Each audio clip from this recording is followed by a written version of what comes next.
예, 여러분 안녕하십니까. 자유대한 국민회의 오늘 시사특별대담 시간이 또 돌아왔습니다. 오늘 우리 정 장로님께서 또 같이 나오셔서 수고해 주시게 됐습니다. 예, 감사합니다. 감사합니다.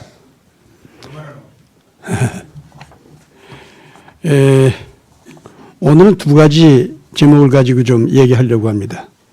오늘 한국 총선이 지금 한참 엄청난 바람이 불고 있는데 이 총선 상황이 한국 정치를 어느 쪽으로 끌고 갈 것인가, 또 뭐를 해야 될 것인가, 이런 얘기를 좀 첫째 하나 하고, 네.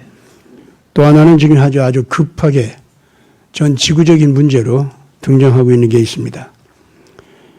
요새 딥스테이트 쪽 사람들이 트랜스 휴머니즘에 대해서 아주 노골적으로 발표하는 게 심각하게 많이 있습니다. 그래서 지금 무슨 우려가 나오고 있냐면은 소위 트랜스 휴머노이드, 트랜스 휴머니즘이라는 그 가치관이나 사상에 의해서 새로운 인종이 나타났다 이거죠. 그래서 트랜스 휴머니즘에 의해서 소위 신처럼 능력이 엄청나게 강화된 새 인종이 나타나고 있다는 거예요. 그러니까 그 실험 단계를 지나서 이제는 실제로 인간이 영생할 수 있다라고 하는 거 있죠. 그것이 이론상으로 가능하다는 얘기가 아니라 실제로 실현할 수 있게 됐다는 거예요. 그런 발표가 마구 나와요, 지금. 기가 막히죠. 그래서 이 문제가 우리 방송에서는 이미 지금 지난번에도 얘기했죠. 이런 트랜스 휴머니즘이라고 하는 것이 새로운 인간 괴물들, 성경에서 말하는 인간 짐승, 즉 적그리스도죠. 예. 적그리스도인데 뭐 테리온이라고도 하고, 그건 그리스 말로다가 이제 원어로 말하면 그렇게 됩니다. 그런데 그 인간 괴물들, 실제로 이것이 첨단 과학의 힘을 가지고서 그런 종류의 인간들이 등장했다는 거죠. 얘네들이 이 말을 이렇게 자꾸 하는 거 있죠. 이건 보통 상황이 아닙니다.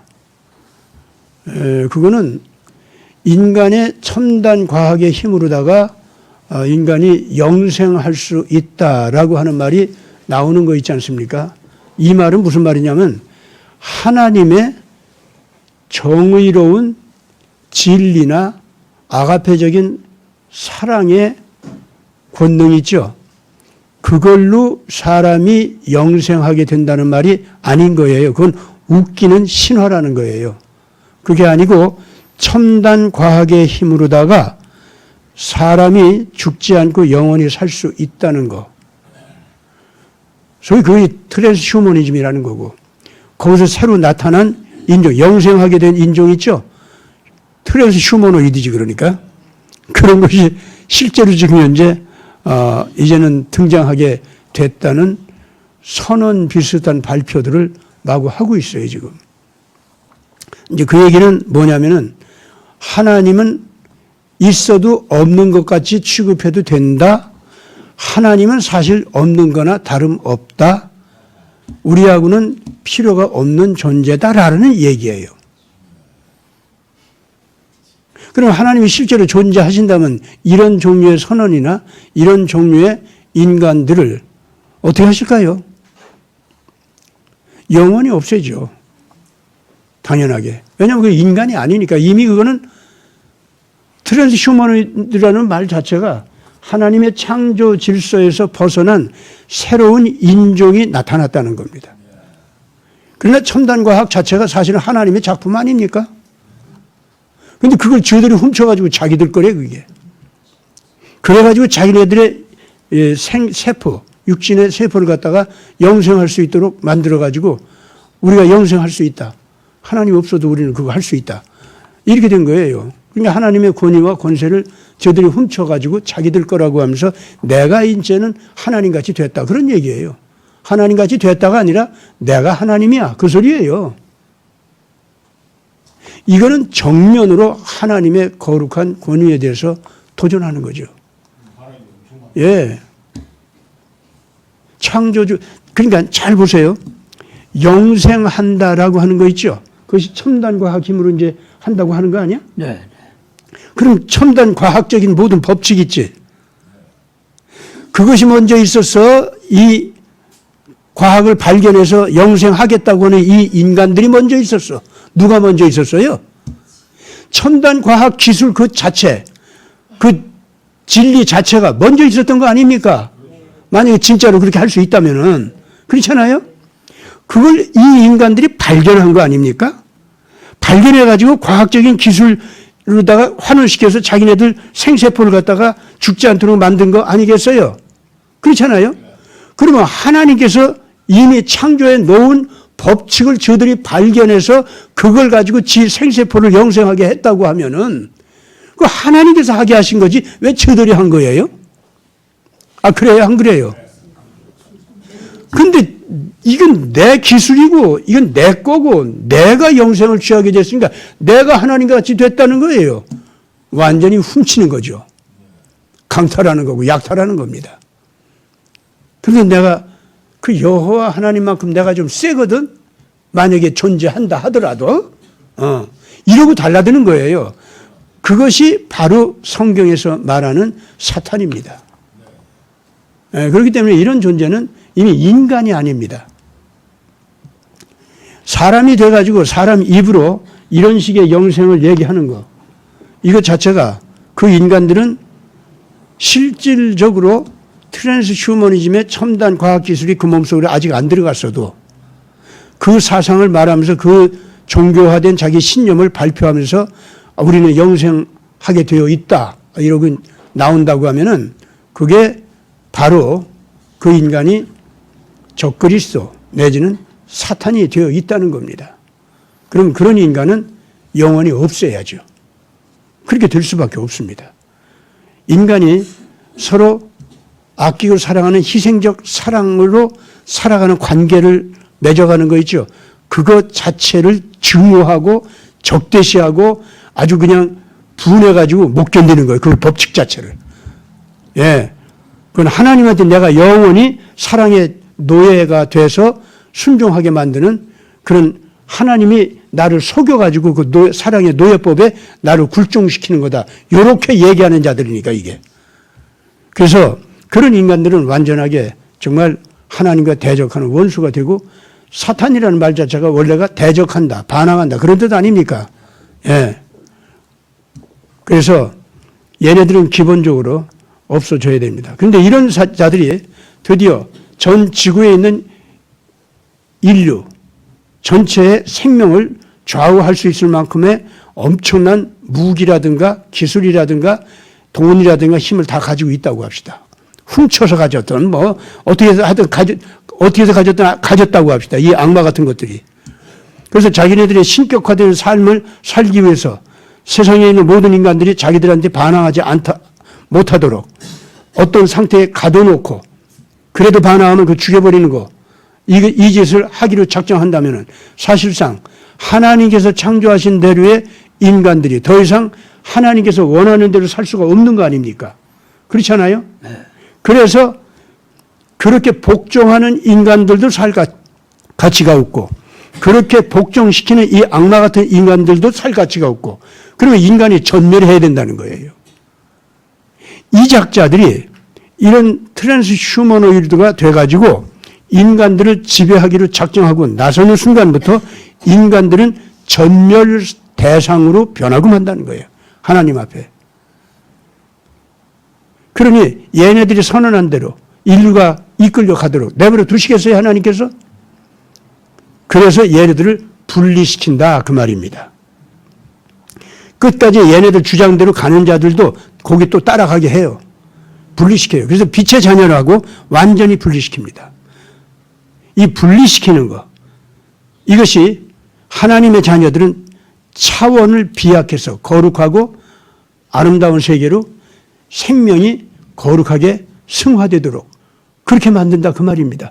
그게 휴거요. 그것이 휴거입니다. 그러니까 휴거라고 하는 것이 문자 그대로 이루어진다는 걸 믿어야 됩니다. 염려들 하지 마세요. 여러분들이 이 진리 안에, 진리의 말씀 안에 있는 한은 예수님께서 가르쳐 주시는 아가페 사랑의 원리, 그 법칙, 그 진리를 여러분들의 지성으로 깨닫기 위해서 애를 쓰고 여러분들의 양심의 선악 판별의 기준으로 받아들여서 이 선한 길을 가기로 작정을 하지 않습니까? 그래가지고 그 작정한 길로 선택해서 갈 때 즐거이 막 자기를 갖다가 그쪽으로 달려간단 말이에요. 이런 식으로 된 사람들이 이게 하나님의 자녀인데 이게 바로 예수님의 보혈의 피에 의해서 정결하게 씻기움 받은 사람들이에요. 그런 사람들이 그렇게 내면을 그렇게 정리할 수 있는 게 예수님의 보혈의 피의 은총을 받고 감격했기 때문에 그런 삶을 각오하는 거예요. 자기 내면을 그렇게 정리하는 겁니다. 그렇게 해서 사람이 거듭나게 되잖아요. 그럼 그게 빛의 자녀들이에요.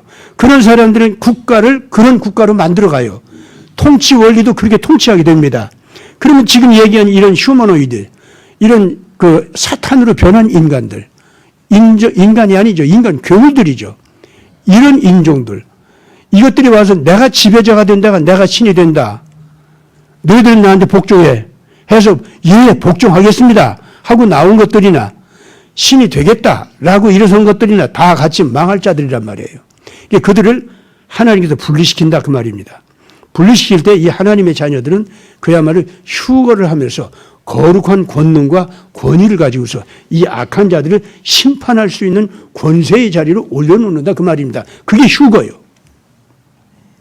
오늘 이 지상에서도 벌써 이 악한 것들을 이렇게 분리시키면서 하나님의 자녀들끼리 따로 거룩하게 살 수 있는 낙원 같은 세계를 자기들끼리 만들어 갈 수 있도록 지구상에서부터 분리시키는 거 있지. 이게 이제 난 공간적으로 시간이 지나면서 빨리빨리 벌어진다고 봅니다.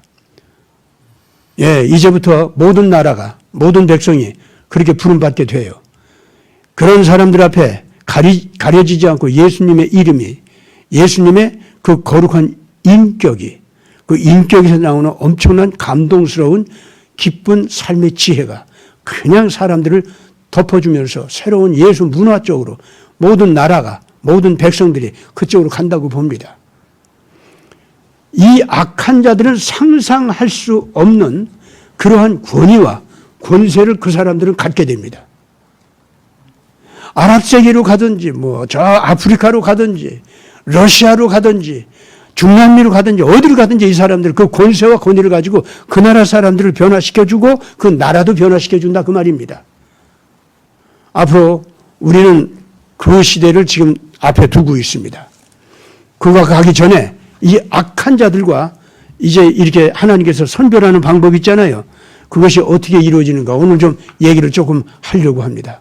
그런데 그 이전에 먼저 장로님께서 우리나라 지금 선거 전국 이거에 대해서 염려가 들어가지고 걱정거리 가지고 오셨더라고. 네. 예, 그거에 대해서 먼저 좀 얘기를 좀 시작해 주시기 바랍니다. 예.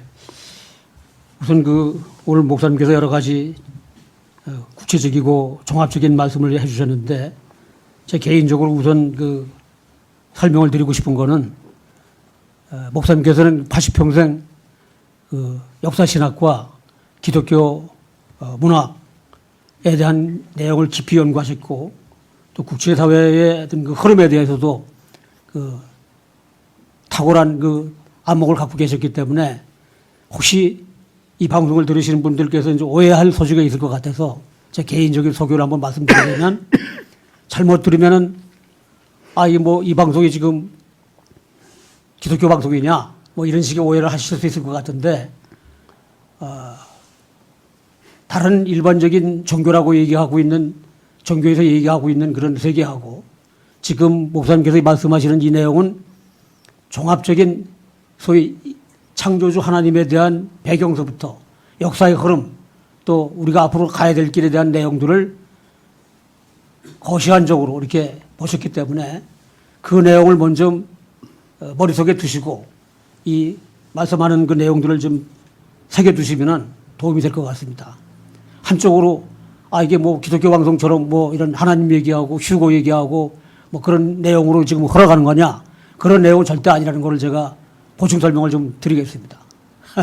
좀 오해하지 마시고 들어주시고 혹시나 방송 들으시면서 의문사항 있으시면 댓글로 아니면 교회를 방문하셔서 그 의문사항을 풀어드리겠습니다.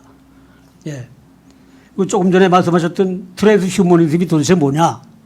그 영어로 이제 얘기하다 보면 뭐 아시는 분들은 아시겠지만은 대부분의 분들은 이제 내용을 이해하시 못하시는 분들 계시기 때문에 제가 사전을 좀 찾아보니까 트랜스 휴머니즘이라는 것은 사전적 의미가 과학기술을 사용해서 인간의 정신적 및 신체적 능력을 향상시킬 수 있다는 아이디어를 통틀어 트랜스 휴머니즘이라고 부르는데 트랜스 휴머는 포스트 모던이 되어가는 과정에 있는 존재이다. 이 설명을 들어보면은 뭐 그럴듯하게 이해가 되는 것 같지만은 그 배경에는 소위 딥스라고 하는 세력들이 최후의 발악으로 그런 이 마지막 첨단적인 소위 창조주 하나님께서 인간의 생명을 창조하셨는데 그거에 도전하는 정식으로 도전하는 생명체에 대해서 도전하면서 소위 기독교에서 얘기하고 있는 영생에 대한 문제들도 결국은 들고 나왔다. 나를 믿으면 우리를 믿으면 영생한다라고 하는 내용을 소위 AI를 위시해서 이런 첨단적인 내용을 갖다가 일반 사람들한테 세뇌시켜 갖고 내 말 들어라 이런 식으로 이제 리드하는 세뇌 공작을 하는 그런 식으로 이해하시면 될 것 같습니다. 그래서 이런 거와 곁들여서 요사이 엊그저께 뭐 푸틴 러시아 대통령 선거가 있는 걸로 알고 있는데 뭐 한국에는 20일 후에 총선이 있고 11월 달에는 미국의 대통령 선거가 있고 뭐 온 세계가 다 시간이 되면 때때로 선거를 통해서 정권을 바꾸고 하는 그런 그 행태가 이루어지고 있는데 더구나 오늘 말씀하신 주제와 더불어서 우리 현실이 과연 여당과 야당 또는 정치계통 또는 이런 우리가 현실에 처해져 있는 내용들이 어떻게 흘러가고 있는 것인가 이런 내용에 대해서 종합적으로 한번 목사님께 여쭤보고 해답을 구하는 그런 시간을 갖도록 해보겠습니다. 그러면 첫째, 소위 트랜스 휴머니즘에 대한 그 영생 실험을 지금 하고 있다라고 하는 내용이 어떻게 보면 충격적인 얘기인데 우리가 이 컴퓨터 시대, AI 시대가 도래하면서 우리 인간이 가고자 하는 길이 어떤 길인가를 우리가 좀 내다보고 있는데 드디어 영생에 대한 그 내용들도 얘네들이 선점을 해갖고 소위 세뇌 공작을 시켜서 자기네들이 할 수 있다라고 하는 식으로 몰아가고 있는데 그 내용에 대해서 우리 목사님에 대한 이 문제에 대해서 어떻게 갈 길을 정해야 되는 건지 한번 여쭤보겠습니다. 네. 트랜스 휴머니즘은요, 전제되는 것이 있습니다. 창조주 하나님은 있으나 마나한 존재라는 것, 아니면은 없는 것으로 취급하는 것. 그것이 전제되어 있습니다. 그런데 여러분들 만약에 창조주 하나님이 계신데 이렇게 하나님의 존재를 무시하는 그것을 전제로 해서 트랜스 휴머니즘이 나왔다고 하면은 당연히 존재해 계시는 하나님과 충돌이 될 거 아닙니까? 그렇잖아요? 여기서 지금 현재 이 트랜스 휴머니즘에 대해서 얘기를 할 때 네. 제일 먼저 기본적으로 그 발상 자세 자체에 대해서 우리는 먼저 생각해야 됩니다. 첨단 과학 기술에 의해서 인간이 수명을 연장시킬 수 있다. 그랬다가 첨단 과학 기술이 발견한 것을 보면은 인간의 노화, 생리적인 노화 현상이 있죠. 그것이 유전자 속에 그런 노화를 촉진하는 그런 때가 오도록 그렇게 되어 있다는 거예요. 첨단 과학의 힘으로다가 노화 쪽으로 가게 하는 그런 장치 있잖아요. 그거를 끄집어내 주면은 사람이 영생할 수 있다는 거죠. 그래서 그것이 실험 단계를 지나서 이제는 드디어 실제로 실현할 수 있는 단계까지 와 있다는 얘기를 갖다가 얘네들이 하는 거예요. 트랜스 휴머니즘은 말하자면은 그동안은 첨단 과학 힘을 가지고서 인간의 의료 기술을 발전시켜서 생명을 질병을 이기고 노화를 갖다 좀 덜 속도를 느리게 해서 생명을 연장한다. 이제 이런 수준으로 얘기하던 것이 이제는 드디어 완전히 노화 자체를 우리 유전자 속에서 그 자체로 없애버려 가지고 영생할 수 있게 한다는 거. 이 얘기를 하고 있는 겁니다.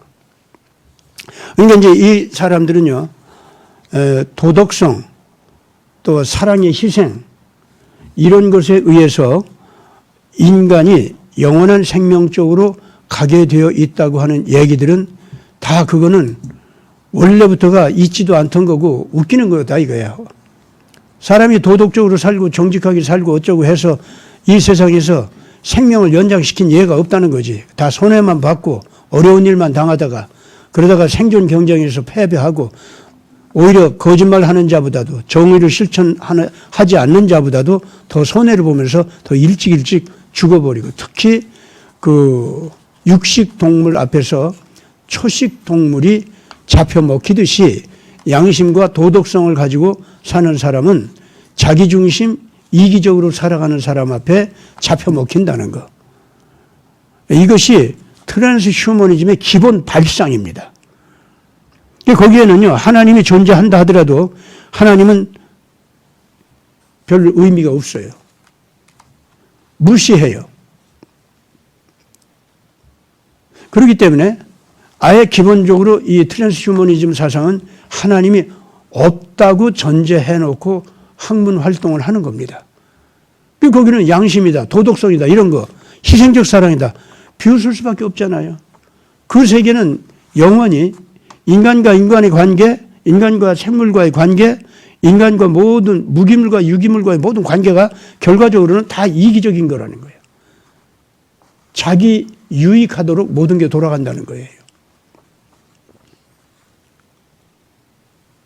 이것이 트랜스 휴머니즘의 기본 발상입니다. 여러분들 그거 아셔야 됩니다. 그러니까 거기에서는 하나님이 존재한다 하더라도 일단 무시하고 봐야 되는 거예요. 네. 그렇게 하지 않고서는 트랜스 휴머니즘에 나올 수가 없는 거예요, 원래가. 그러면은 이거는 기본적으로 하나님이 실제로 존재한다면은 그거는 어떻게 되는 거예요? 그 존재하는 하나님과 충돌하고 있다는 거예요. 그 하나님이 아가페 사랑을 지니고 있는 하나님이든 아니면 얘들이 말하는 것 같이 그 하나님이 있어봤자 그 하나님도 이기적인 하나님이다. 얘들은 그따위로 얘기하고 있는데 그런 이기적인 하나님이다. 뭐 어떤 하나님이 됐든 하나님이 존재한다고 하잖아요. 창조주가 있다고 하면은요. 이 트랜스 휴머니스트들 얘네들하고는요. 기본적으로 존재하는 신과 쟁토하고 다투는 관계입니다. 그래서 결국 어떻게 되느냐면은 이기주의 대 이기주의의 충돌로 갑니다. 그거는 결과적으로 타협 아니면은 죽기 살기로 싸우는 걸로 가는 것밖에 없는 거예요. 이기주의 대 이기주의의 충돌로 여기잖아요. 그럼 신이 존재해도 그 신은 이 트랜스 휴머니스트들 앞에서는요. 트랜스 휴머니스트들이 생존을 위해서 그 이기적인 대결을 할 상대 중에 하나로 돼요. 그 신이. 무슨 절대적인 하나님이라든가 뭐 그런 거 없어요. 그 창조주도 여러 이 이기적인 대결을 하고 경쟁을 해야 할 여러 관계자들이 있지 않습니까? 그 중에 하나로 그 창조주도 그 중에 하나로 변하는 거예요. 좀 센 상대일 수는 있죠. 그렇게 되는 겁니다. 그래가지고 그 하나님 앞에 창조주 절대성 그런 거 없는 거예요. 나하고 맞상대하는, 상대적으로 맞상대하는. 그래서 거래를 하거나 아니면 서로 이익을 위해서 연합하거나 아니면은 이익을 위해서 대결하거나 그런 상대자 중에 하나인 거예요, 그냥. 그러니까 창조주라고 할지라도 그런 수준의 그거에 별거 아니다. 그러니까 그 창조주가 인간을 만들어내는 어떤 창조법이 있다고 합시다. 있어도요, 사람이 발견해가지고 그 창조법을 가지고 자기가 영생할 수가 없었는데 영생하도록 그렇게 탁 바꿔버려, 자기가. 그러면 되는 거야. 이런 인간들, 이거는 그러니까 성경에서 말하는 사탄과 똑같은 그런 그 형질이 되는 겁니다. 사탄이 따로 있는 게 아니에요. 그게 사탄이에요. 그래서 이 트랜스 휴머니스트들로 나간 인간들이 있죠. 네. 얘들은 어쩔 수 없이 자기가 신격화된 존재로 여기게 되어 있고 자기 자신을 신처럼 여기게 되다 보니까 자연스럽게 이들은 모든 것을 이기적으로 자기 필요에 따라서 상대를 하게 되는 겁니다. 그래서 창조주 하나님도 아무리 자기들은 만들어낸 신이라고 할지라도 만들어낸 그 법칙 있죠. 그걸 자기가 깨달아서 자기가 이용하는 그렇게 된 거예요. 그러니까 창조법 있잖아요. 그거 위로 자기가 올라가 버리는 거예요. 왜냐하면 그걸 이용해서 자기가 다루니까. 이렇게 이 악한 영을 가지고 사탄적인 기질을 가지고 있는 자들은요. 그렇게 될 수밖에 없습니다. 그래서 하나님이 창조주 하나님이 설령 존재한다 하더라도 그게 뭐 어때서 이렇게 나가는 거예요. 이것이 영원한 저주를 받은 영혼들의 모습입니다. 이런 자들은요. 기본적으로 하나님의 아가페 사랑이라든가 아가페 사랑에서 오는 감격과 기쁨과 감동과 평안 같은 거 있죠. 이런 것 자체, 이런 것 자체를 아예 감각이 없어요. 가령 요새 이제 사이코패스라든가 소시오패스라든가 그 정신병자들 있잖아요. 걔네들 정신 상태를 보면 알아요. 걔들 씩 웃는 거 있죠. 웃어도 그게 정상적 웃음입니까? 아시겠죠? 무슨 말인지 알죠? 여러분들. 걔도 우는 거. 그 우는 것이 정상적인 사랑과 사랑의 아픔에서 나오는 울음 그런 거 맞습니까? 아니잖아요. 걔들은요, 눈물로써 뭔가를 꾸미고 있어요. 속이고 있어요. 웃음으로써 뭔가를 속이고 있어요. 꾸미고 있어요. 아시겠습니까? 그러면서 저 혼자 지가 저 자신에 대해서 웃을 때, 울 때, 그거는 자기 존재 자체를 향해서 비웃거나 자기 존재 자체를 아유 허무해 이 짜증나는 거 그러고 있는 순간에 불과해요. 아시겠습니까? 그런 인간들은요. 자기가 자기 자신의 상태가 너무 싫은 거예요. 허무해요. 꺼져버리고 마는 그런 고무풍선 같은 거예요. 그래서 누군가에 의해서 창조가 되어가지고 자기가 존재하는 것 자체가 싫어요. 싫어. 그래서 자기가 자기 자신을 갖다가 새로 꾸며야 돼. 그러면 창조주 하나님께서 원래 창조하신 그 모든 창조한 조건이라든가 상태 있잖아요. 그거를 자꾸 파괴해가지고 파괴된 상태로다가 자기가 멋있게 존재하는 것 같이 이러는 거예요. 좀비 인간들이 등장하는 게 그래서 그런 거예요.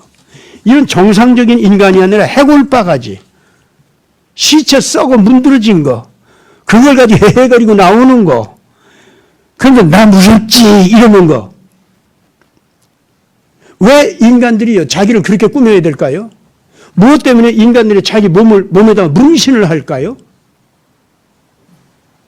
이 장로님이 한 가지 물어보니까 내가 대답이 너무 길게 나오네. 어쨌든 간에 여러분들 이런 식으로 한 번도 여러분들이 생각해 본 적이 없었을 겁니다. 저는요, 나도 인간인지라, 나도 원죄를 범한 인간인지라, 원죄를 범한 인간으로서 삶에 대해서 얼마나 허무하고 얼마나 비정상적으로 내 자신을 싫어하고 그러면서 내 자신이 잘난 듯이 꾸며 보이려고 하고 이런 인간의 이 정신병리적인 현상이 있지 않습니까? 이런 것을 겪어봤기 때문에 하나님 없이 사는 사람들은, 하나님을 부인하는 인간들은, 예수 그리스도의 아가페적인 사랑을 우습게 여기는 자들은 자기 존재를 그렇게 저주스러운 존재로 여겨요. 그런 인간들이 돈이 많은들, 권력이 많은들, 그거 가지고 자기를 꾸민들 뭐겠어요? 악마같이 그 힘을 가지고 자랑하는 쪽은 자기가 잘난 듯이 내세우고 싶지만은 원래부터 가지고 있던 생명의 아름답고 고귀한 그 모습이 있잖아요. 그건 우습게 여기고 허무하게 여기고 뭉개버리고 싶고 그런 거예요. 그러다 보니까 문신을 하는 거예요. 그래서 오늘 지금 내가 하는 이 얘기 여러분들 정말 심각하게 들어야 됩니다. 하나님 없는 인간들, 하나님을 상실한 영혼들, 비정상입니다. 미치광이에요. 우리가 한번 하나님 없이 살던 그 시절로 돌아가 보세요.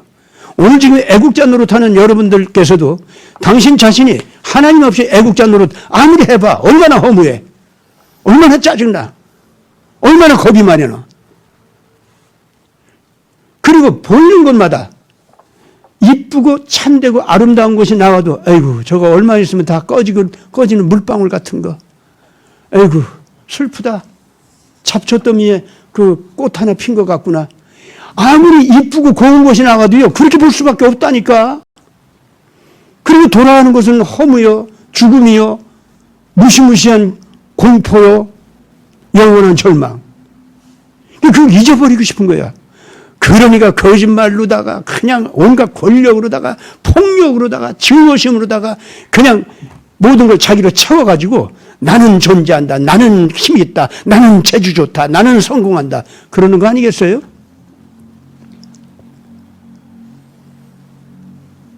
이 김시환 목사가 인간의 지옥 같은 영혼의 상황을 묘사해서 지금 이 얘기하는 거 여러분들 잘 알아들어야 돼요. 지금 현재 하나님 없이 사는 거, 하나님의 아가페 사랑을 떠나서 그 아가페 사랑이라는 것은 웃기는 거다, 바보가 되는 거다, 손해보는 거다, 이런 철학을 가지고 사는 거 저주받은 상태입니다. 슬픈 상태입니다.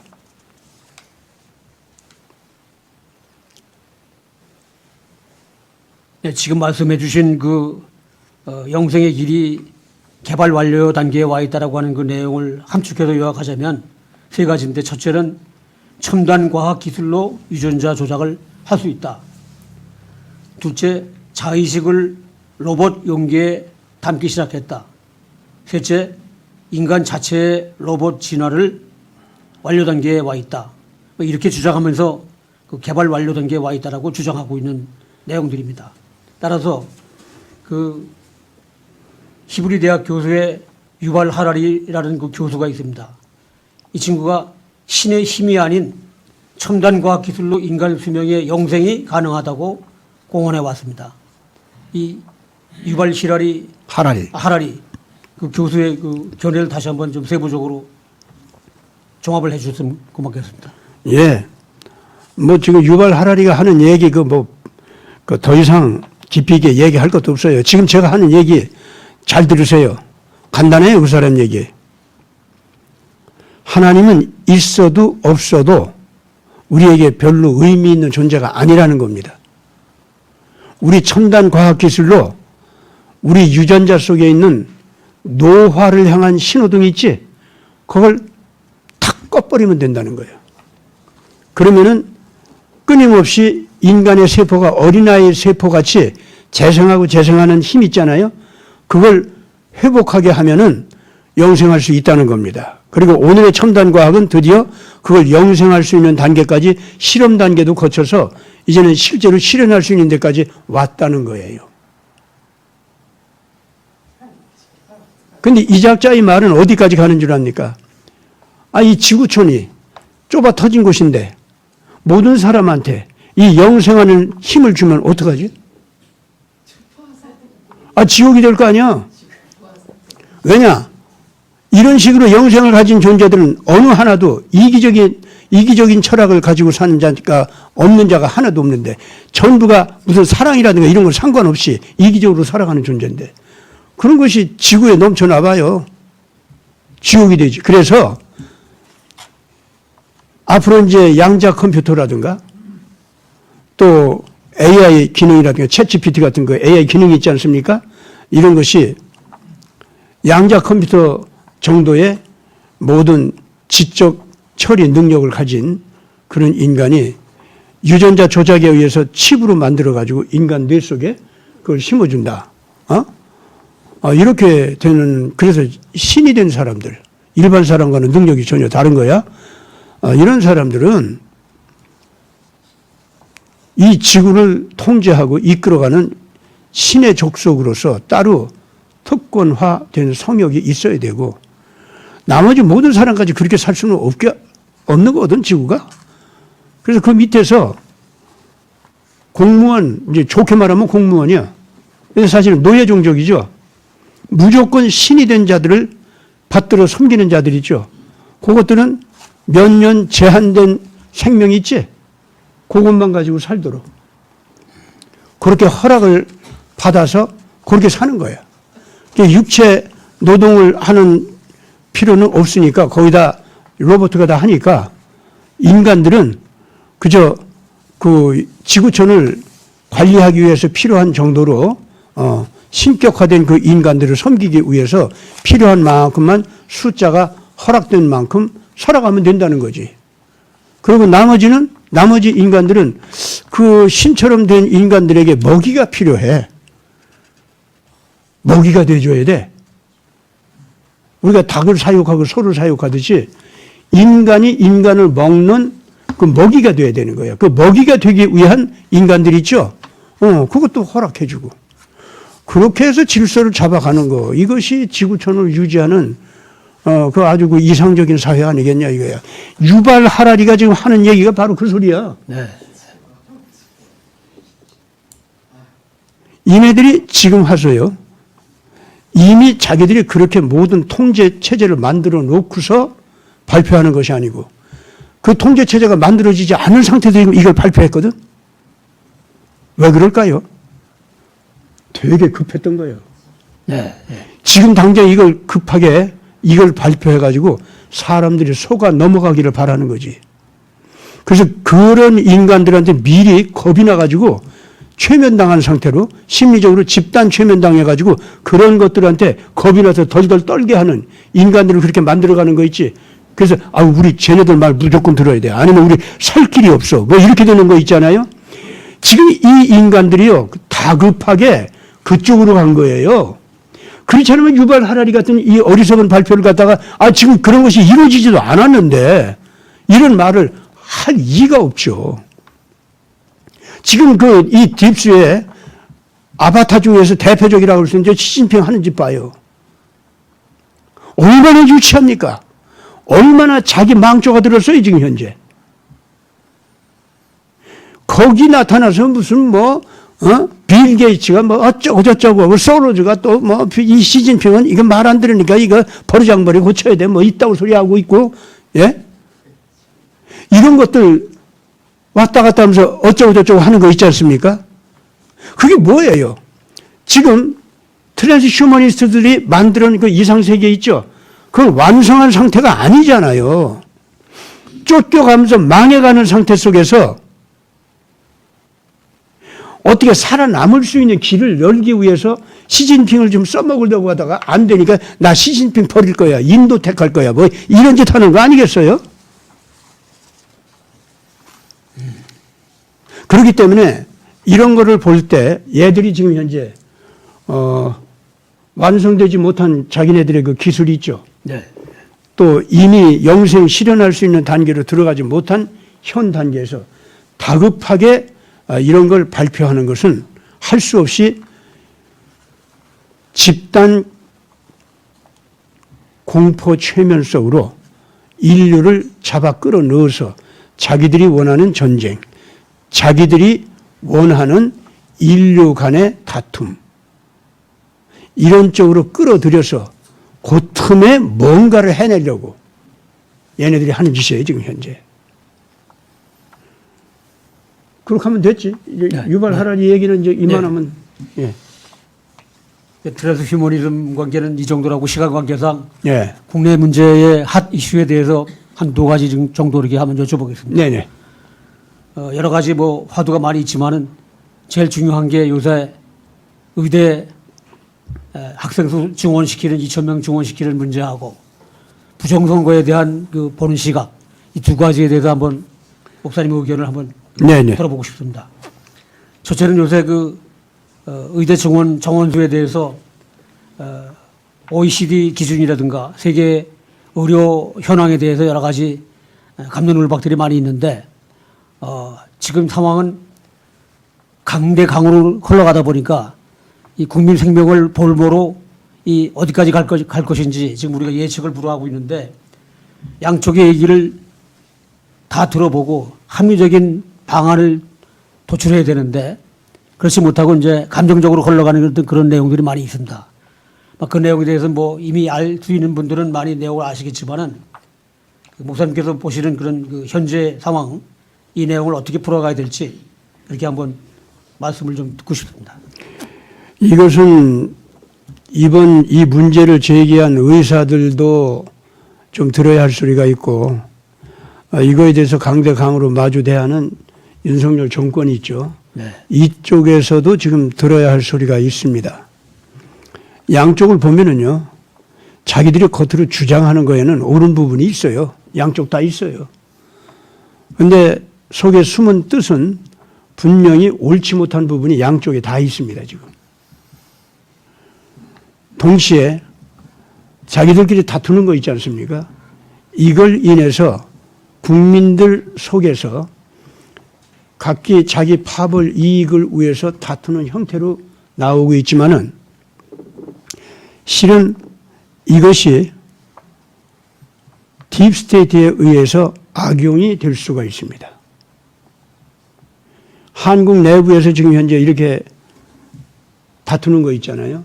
이 다투는 거 보면은 딥스테이트에 속해 있었던 기득권층이 있잖아요. 이 사람들 간에 다투는 거예요. 한국에서 지금.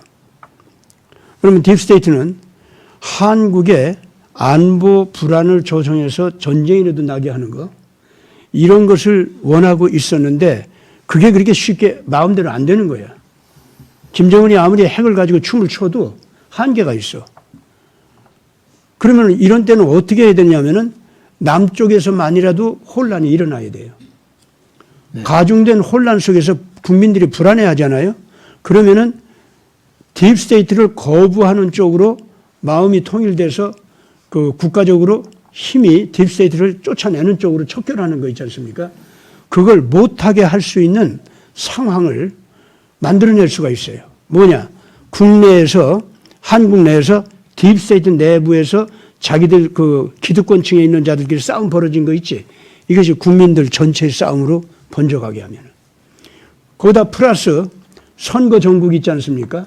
이거를 통해 가지고 한국 안에 검은 안개를 덧뿌리는 거야. 뭐 정치 정의, 뭐 자유민주주의 정체성, 한국은 그거 바라지도 말아. 그런 거 아예 좌절감을 백성들이 갖게 하면서 이래저래 생긴 이 혼란이지 않습니까?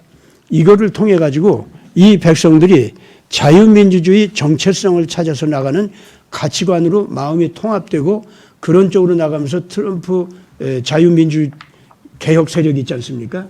지구적인 규모의 자유민주 개혁 세력 하면은 이제 트럼프 미국 세력이거든요. 그 트럼프 세력과 한국의 시민들의 자유민주 세력이 있죠. 네. 이 사람들이 결합하는 거. 이것을 결국은 막아버리는 거예요. 막아버리면 한반도도 이제 북한은 북한대로, 남한은 남한대로, 시진핑은 시진핑대로. 어쨌든 서로가 전쟁까지는 못 가게 했지만은 각기 내부에 있는 혼란이 있지. 이 혼란을 통해서 딥스테이트가 이곳에서 자기네들 음모를 갖다가 달성시킬 수 있는 기회를 만들어갈 수가 있는 겁니다.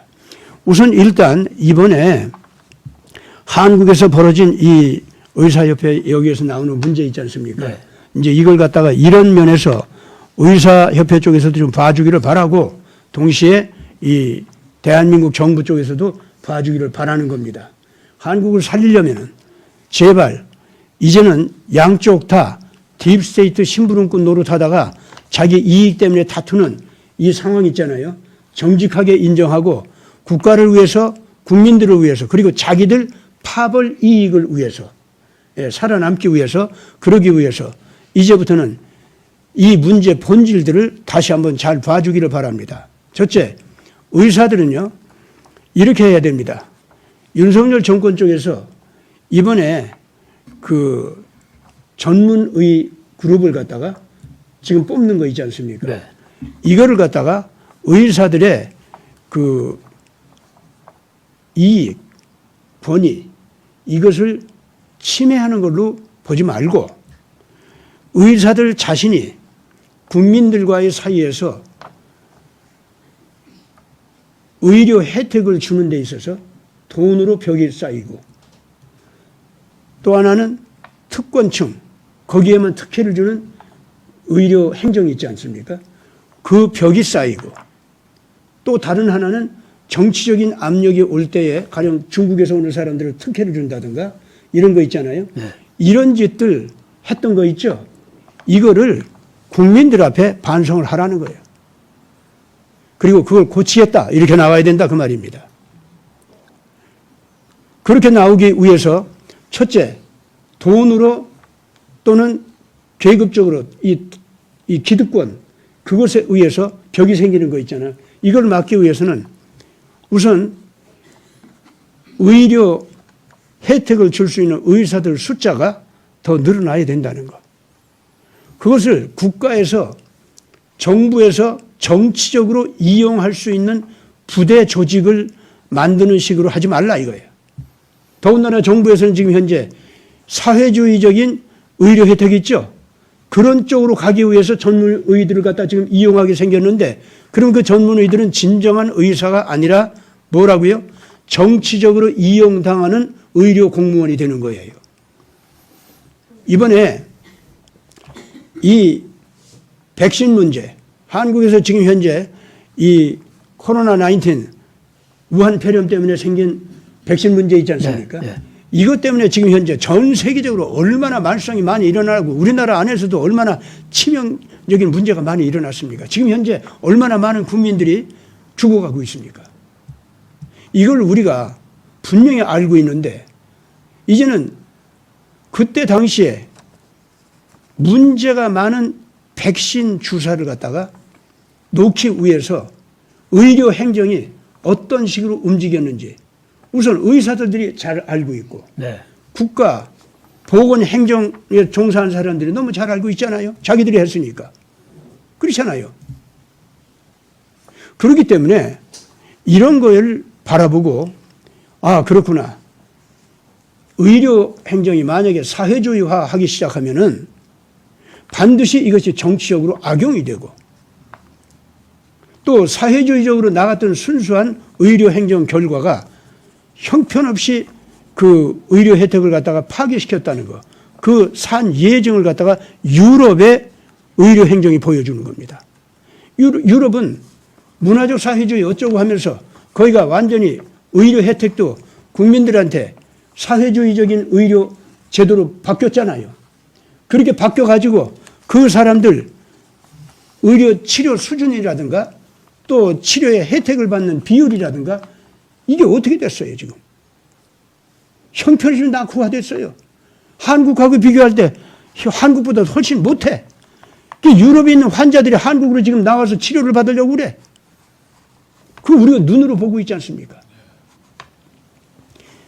사회주의적으로 간 의료 행정이 모범적으로 잘 됐다고 대표적으로 유명했었던 그 유럽 의료조차도 사회주의화하니까 그렇게 되고 말아요. 그런데 사회주의 의료 행정이라는 건 반드시 정치적으로 악용이 됩니다. 특히 좌파 권력을 가진 자들에 의해서 악용이 됩니다. 국민들의 그 보건 있지 않습니까? 위생. 그걸 가지고 국민들 갖다가 완전히 지배하게 되고 그렇게 되는 겁니다. 우리나라에서 왜 그런 쪽으로 가야 합니까? 따라서 이런 모든 문제들을 의사들은 정직하게 제대로 문제 삼고서 나갔었다고 하면은 이번에 윤석열 정권과 이렇게 다투지 않아도 국민들이 대찬성을 할 수 있는 그러한 설득력 있는 논리를 가지고서 윤석열 정권의 이 전문의 그 뽑겠다는 거 있지 않습니까? 그걸 거부할 수 있었습니다. 전문의 우리가 키우겠다. 우리가 지금 현재 그 의과대학 이거 기능을 더 살려가지고 숫자도 늘리고 거기서 우리가 정말로 제대로 실력을 갖춘 의사들을 제대로 키워내겠다. 사회주의적인 의료 행정 공무원 이런 거 만들어가지고 정치적으로 악용이 되고 그래서 국민 건강을 갖다가 완전히 정치적으로 악용하는 이런 행태들이 일어나지 않도록 우리는 얼마든지 할 수 있다. 아, 이렇게 했어 봐. 윤석열 정권도 말이죠. 그 이상 무슨 얘기를 어떻게 할 수 있겠어요. 동시에 윤석열 정권은요, 이번에 전문의 내놓은 거 있죠? 네. 기본 발상부터 그건 틀렸어요.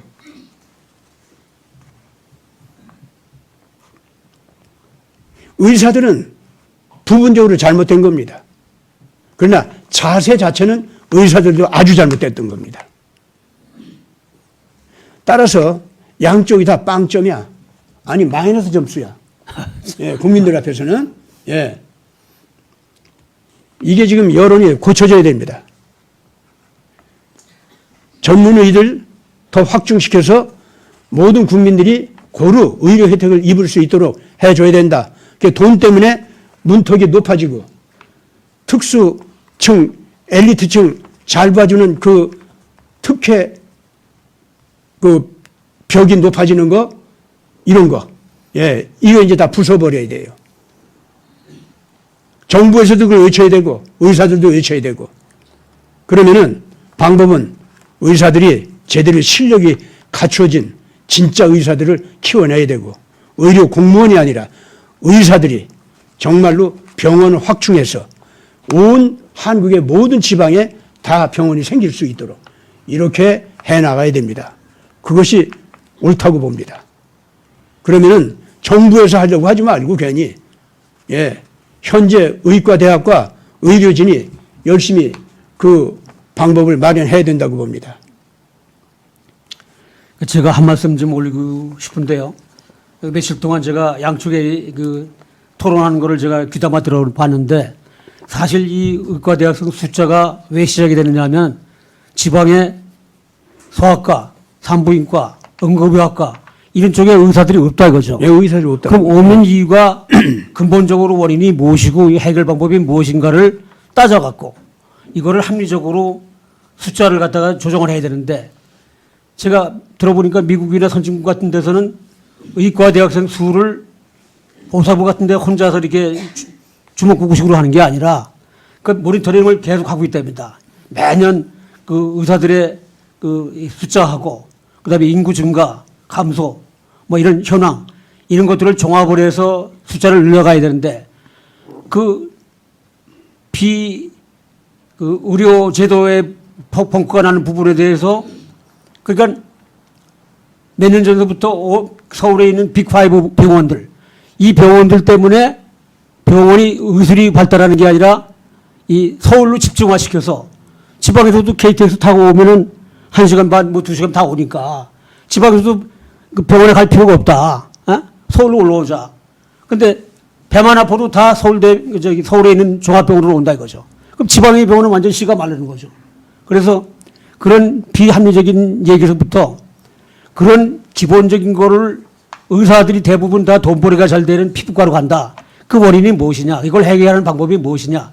이거를 합리적으로 해결해야 되는데, 무조건 숫자만 늘리면 다 되는 걸로 알고, 그렇게 하면 숫자를 늘려서 가더라도 그거는 이제 등급에 같은 의사들도 지방에 가는 의사들은 뭐 D등급이다, A등급이 아니다, 뭐 이런 식으로 이제 차별화가 되는 뭐 이런 아주 불합리한 내용들이 상당히 많이 나오는데, 근본적으로 제가 개인적으로 느낀 건 뭐냐면, 이런 디테일한 내용들에 대해서 서로 토론하고 이해가 되더라도 보건사회부에 있는 장차관, 국장급들 이런 헤드 브레인들이 2년마다 인사교류를 하기 때문에 설명해줘서 해결하려고 하면 자기 바꾸고 또 가서 설명해주면 또 바꾸고, 이런 구조적인 문제들도 상당히 그 귀에 들어오더라고요. 그렇죠. 그러니까 네. 이 종합적으로 이 OECD 기준으로 본다면 오히려 우리나라가 최고 수준의 의술을 자랑하는 나라로 나오더라고요. 그럼에도 불구하고 의사 수가 모자라서 하는 게 아니라 이 그런 제도의 어떤 그런 불합리성 때문에 이렇게 문제가 생기는 거다. 이거를 좀 더 이제는 강대강으로 왔으니까 다 터놓고서는 각과 을이 진짜 밤 몇 시간씩 밤새 가면서도 이걸 토론해 갖고 합리적인 걸 찾아야 되는데, 이게 뭐 끝까지 가려고 그러는 것 같습니다. 이게 뭐 이번 선거에서도 여러 가지 영향을 미치겠지만은, 이것이 끝까지 간다고 하는 것은 네. 이미 이 다툼이 정치적으로 악용되기 시작했다는 증거입니다. 네.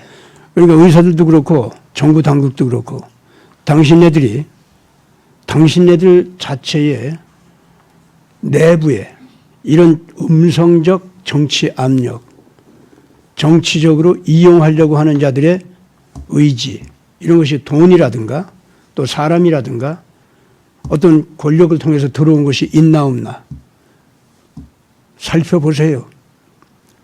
거기에 한번 휘둘리기 시작하면은 이 싸움은 결국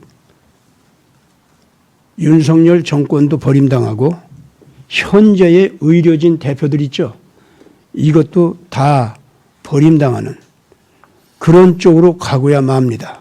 하나님께서는 한국을 살려주기 위한 몸부림, 현재는 그 과정이거든요. 네. 그러면 현재의 이 몸부림이 정말로 올바른 국민들을 향한 의료 혜택과 원래 의사들이 지니고 있는 거룩한 사명감 있지 않습니까? 바로 그런 쪽으로 해결점을 얻으려고 정부 쪽에서도 의사들 쪽에서도 서로들 방향을 잡아야 됩니다. 그렇게 안 하면은 당신들 버림당합니다. 대한민국 국민은 하나님께 버림당하지 않습니다. 당신들은 버림당합니다. 난 그걸 아주 분명히 얘기할 수 있습니다. 예. 예, 그 시간 관계상 그 조금 늦더라도 한 말씀 더 올리고 싶은 게 우리 관계만 하더라도 하루 이상 해도 모자라겠지만은 우선 시급한 게 또 이제 부정선거 관계가 지금 그렇죠? 되고 있는데 예. 다 아시다시피 도장 날인을 갖다가 인쇄 날인이라는 말 자체가 성립이 안 되는 건데 인쇄면 인쇄고 날인이면 날인이지 인쇄 날인을 갖다가 인쇄를 하고 도장을 찍어서 그 사전 선거 운동을 한다? 그럼 선거 당일 날에는 도장을 찍게 하고 사전 선거 운동은 사전 선거 투표는 인쇄를 하고 그런 앞뒤가 안 맞는 그런 내용들이 어디 있느냐? 이거 하나 통제하지 못하는 윤석열 정권의 대통령과 한동훈 비대위원장이 도대체 지금 어디로 가고 있는 거냐? 이 여론이 좀 들끓고 있는 것 같습니다. 예. 예.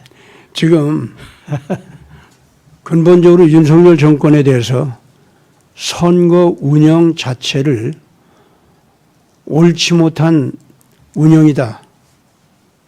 우선 선거관리위원회 있지 않습니까? 네. 이것이 이제까지 선거관리위원회가 거대한 범죄를 저지르면서 왔었다는 것을 온 국민들이 알고 있는데 그거를 고쳤다는 얘기가 없지 않습니까? 그거 그대로 관행하고 있잖아요. 그러면 윤석열 정권은 뭐야? 이 옳지 못한 관행을 그대로 유지하겠다는 거 아닙니까? 잘 보세요. 우선 투표는 사전선거 어쩌고 이래서 이제 여러 가지가 지금 아주 근본적으로 잘못된 게 지금 섞여 있는 데다가 개표 있죠. 네. 개표에서도 지금 현재 전자개표 같은 거 있지 않습니까? 이런 걸 갖다가 아니 도미니언 서버라든가 이런 것은요 원래가 한국에서 먼저 실시돼 가지고 예행 연습을 한 그걸 갖다 미국으로 가져가서 미국에서 대통령 선거에서 거대한 부정을 저지르게 했습니다. 문재인은 더군다나 그 미국에서 그런 거 저지르도록 중국에서부터 출발한 이상한 걸 갖다가 한국을 거쳐서 미국으로 가져가도록 그 통로가 되어줬잖아. 이러한 선거 구조, 이러한 선거 그 관리 체제 이것이 한국 건데 그거 고쳤다는 말이 한마디도 없어요. 윤석열 정권은 그러면 문재인하고 뭐가 다를 게 있지? 이 선거 문제에서. 이런 상황 속에서 국민들이 아무리 가서 정직하게 투표를 한다 하더라도 그 투표를 한 것이 제대로 가치가 있게 계산이 될 수 있겠느냐는 거예요. 국민들이 그걸 믿을 수가 없는 상황에서 지금 현재 총선을 치르고 있다는 겁니다.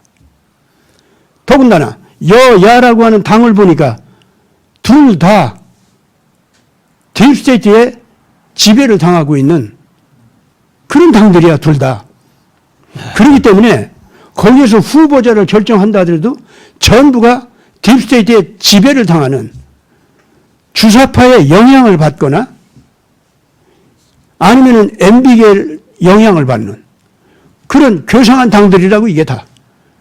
전부가 한국의 자유민주주의 체제를 갖다가 정면에서 거부하고 파괴시켜버린 아무 죄도 없는 대통령 감금하고 그렇게 나왔던 자들의 그러한 당 그것이 그대로 지금 유지돼 가지고 여당 야당이 됐고 네.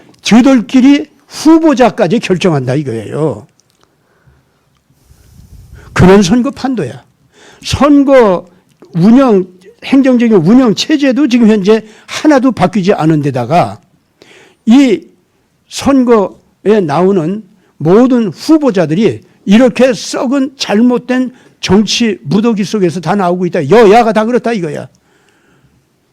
무슨 의미가 있어요? 이런 선거 지금 행하는 게 무슨 의미가 있어요? 솔직하게 말해서. 저는 그렇기 때문에 이번 선거는요, 하나님께서 쳐주지도 않는다고 봅니다. 오히려 지금 현재 이런 선거를 통해서 이 하나님의 자녀들이 얼마나 올바른 정의의 함성을 부르짖고 원칙을 내세우고 원칙을 실행하자고 하는 운동을 갖다가 한국 국민들이 제대로 벌리는지 안 벌리는지 오히려 하나님께서는 그걸 보신다고 봅니다. 저는. 오늘 제가 하는 얘기 같은 이런 것을 정리해가지고 모든 애국단체마다 외치면서 이번 선거 근본적으로 이게 잘못되어 있다. 그나마 지금 현재 우리가 바라보고 있는 게 자유민주당인데 이 자유민주당조차도 요새 지금 어떻게 된 게 좀 이상한 게 보여요. 이런 원칙을 부르짖는 정책 정당이 아니라 정책은 한마디도 안 나와. 이 자유민주당조차도. 네. 그리고서는 무슨 거기에 말이죠. 그 복잡하게 나도 후보 나도 할 거야 나도 할 거야 뭐 이러고 오는 그 수많은 사람들 교통정리 안 하고 정신 못 차리고 있어. 지금 자유민주당이 그거 할 땐가? 이런 의사들 문제라든가 선거 구조에 대한 문제라든가 그리고 이 나라가 지금 이 안보상으로 큰 심각한 문제가 있는데 이런 걸 갖다가 어떻게 하면 살려주느냐 하는 정책 문제라든가 이런 걸 지금 현재 어느 당에서 얘기해요 지금. 아무 당도 그런 정책에 대해서는 얘기 안 하고 있어요. 해병대 독립시키자고 하는 것 정책 하나 나왔습니다. 자유민주당에서. 참 답답해요. 해병대 독립시키자고 하는 얘기 삐쭉 내밀고 지금 현재 형식상으로 내밀고 말았어 지금 그것도. 예, 겨우 그거 하나 나왔습니다. 이게 지금 현재 이렇게, 이 자유민주당도 이렇게 나가면 안 됩니다. 지금 이런 때 미국이라든가 유럽에서 한국의 정치 상황을 갖다가 보고 자기들 영향력을 끼치기 위해서 딥스테이트 쪽에서도 쫓아오고 트럼프 라인에서도 지금 현재 눈치를 보면서 적정선을 찾아서 또 오기도 하고 지금 그러고 있을 겁니다. 그냥 그 앞에서 꼴이나 회회 내 휘두르거나 예? 눈치 할끔할끔 살피면서 내가 여기서 무슨 유익한 걸 먹을 수 있지? 이런 수준에서 예, 그게 아니고 올바른 정책 집단이 돼서 국민을 살릴 수 있고 국가를 새롭게 할 수 있는 정책을 내세움으로써 전 세계 국가들이 박수를 치면서 역시 한국이다 할 수 있는 그런 그룹이 하나 등장해가지고 오는 사람들이 딥스테이트 바이든 쪽에서 오냐 자유민주개혁 세력 트럼프 쪽에서 오냐 나토에서는 딥스테이트 쪽에서 오냐 아니면 딥스테이트 벗어나가지고 새로운 자유민주주의로 가자고 하는 쪽에서 오냐 예, 그거 가릴 것 없이 한국이 살 수 있고 세계가 살 수 있는 길을 제대로 당당하게 딱 정책으로 내세울 수 있는 그런 정치 그룹이 있어야 될 거 아니냐 말이에요. 좀 이렇게 좀 나타날 수 있기를 바랍니다. 예. 그 마지막 말씀하신 것 중에서 지금 온 민초들이 그러면 뭐 트럼프 대통령은 뭐 그동안에 몇 년 동안 희망만 주고 결론은 안 나오는 거냐. 그럼 이게 맨날 한국도 뭐 세계가 다 맨날 이렇게 들끓고 있는데 이게 어떻게 해결될 거냐. 뭐 이런 관심도 많이 갖고 있는 것 같은데 목사님께서 보시는 저는 이미 벌써 얘기해 왔지 않습니까? 예. 세계 전체적인 흐름을 볼 때 딥스테이트는 이미 망해가고 있다는 거. 예. 딥스테이트는 이제 역사적인 큰 심판대 앞에서 피고로 서가지고 이제는 언도까지 받고 있다는 거. 그런 얘기 했잖아요. 트럼프가 그만큼 이랬으면 됐죠. 생각해보세요. 시진핑이, 그 바이든이 하는 말, 중국 24년 미국 선거에는 거기에는 이제 절대 개입하지 마. 이따구 소리를 바이든이 했다니까. 그러니까 시진핑이 하는 얘기가 뭐예요? 나 24년 미국 선거에는 개입 안 할게. 약속한다. 이 소리가 뭘 의미하는지 분석해서 얘기했잖아요. 이거는 둘 다 무시무시한 재판을 받는 자리에 끌려 나왔었다는 얘기예요. 누가? 시진핑하고 바이든이 끌려 나왔었다는 얘기야. 문재인 같은 거 취급도 안 했어, 거기서. 예. 둘 다 미국의 대통령 선거에 부정 개입을 했다는 걸 자신들이 자기들 입으로 인정한 거예요, 그게. 그러면서 24년 선거에는 그렇게 개입하지 않겠다고 약속하는 소리라고. 나 참 기가 막히잖아요. 참. 아니, 그런 소리를 자기들이 왜 해야 돼요? 하기 싫은 그 소리를. 그것도 억지로 어디로 끌려 나와서?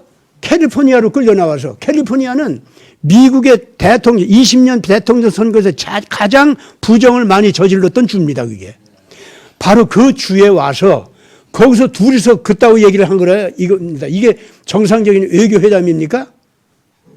아니에요. 재판받은 거예요, 이게. 와서 그 소리를 억지로라도 그 소리를 하도록 강요를 받은 거고 그 압력을 뿌리칠 수가 없는 입장이었다, 그 말입니다. 아니, 바이든도 대통령이라는 자고 시진핑도 중공 주석이라는 자인데 한 국가의 원수들이에요, 그 사람들이. 형식적으로는. 그러면은 그런 창피한 자리, 그런 기가 막힌 자기 죄를 억지로 고백하는 자리, 피고가 예, 제가 그런 죄를 저질렀습니다 하고 고백하는 자리, 거기에 나오기 싫은 자리에 억지로 끌려 나온 거. 아니, 이게 그 국가의 그 통치권자인데 그 국가 통치권자들을 갖다 지켜주는 군대들이 없어요, 그 나라에. 통치권자의 안위를 지키는 것은 국가의 안위를 지키는 활동이에요, 그게.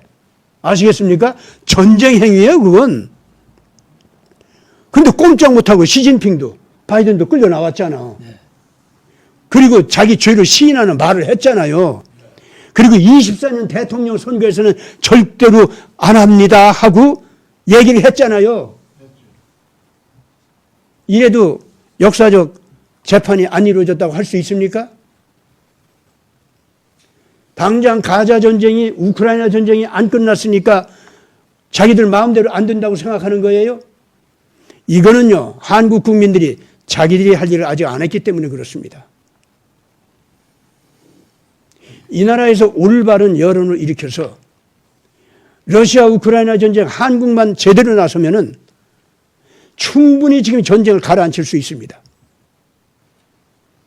그런 여론을 왜 이 대한민국 애국 국민들은 일으키지 못하죠? 그리고는 트럼프는 뭐해? 트럼프는 뭐해? 뭐 하고 있는 거야? 트럼프는 할 만큼 다 했어요, 지금 현재. 그리고 트럼프가 하는 얘기, 러시아 우크라이나 전쟁 뭐라고 얘기합니까? 내가 만약에 대통령 자리에 나가면 지금 당장 화해시키고 전쟁 끝낸다. 러시아 우크라이나에서는 누가 이겼냐가 문제가 아니다. 사람 중 그만 죽이는 거, 그게 진짜 최우선순위의 일이다. 그러고 얘기했잖아요. 이거야말로 현대판 모세가 외칠 수 있는 소리입니다, 그게. 현대판 파라오, 현대판 악마들은요, 뭐라고 얘기하는 자리에 전쟁 더 해서 내가 이길 거야. 전쟁 더 해서 많이 사람들 얼마든지 죽여서라도 내가 이길 거야. 그 소리 하는 자들은 현대판 파라오입니다. 악마들이죠. 누가 이겼냐가 문제가 아닙니다, 지금. 사람 좀 그만 죽여야 돼. 전쟁 즉시 끝마쳐야 돼요. 제렌스키도 푸틴도 트럼프 앞에서는 너희들 전쟁 그만해 하고 한번 딱 소리를 외치면은 꼼짝 못하고 전쟁을 그만둬야 할 약점이 제렌스키도 푸틴도 다 잡혀 있다는 겁니다. 누구한테? 트럼프한테. 그러니까 내가 대통령 자리에 나가면 당장 그만두게 할 거야. 그 소리 그래서 나오는 거예요. 여러분들, 트럼프가 그런 엄청난 힘을 가지고 있다고 하는 증거가 있습니다. 바이든 편에 있는 딥스테이트의 한 수장이라고 할 수 있는 교황이 지금 뭐라고 얘기했어요? 전쟁 그만 멈춰야 돼. 더 이상 계속하지 마. 그랬잖아요. 무엇 때문에 이 교황이 같은 딥스테이트인데 바이든하고 똑같게 전쟁 더 해야 돼. 그 소리 왜 안 하느냐고. 바이든이 지금 받은 재판이 있잖아요. 그런데도 전쟁하겠다고 하는 건요. 무시무시하게 저들이 범한 범죄가 있어가지고 감추지 않으면 안 되기 때문에 그래요. 오늘 이제 얘기 더 하면 너무 시간이 많이 갈 것 같아서 많이 갈것 같아요. 여기서 얘기 끝마쳐야겠습니다. 네. 예. 오늘 수고하셨습니다. 네. 감사합니다. 감사합니다.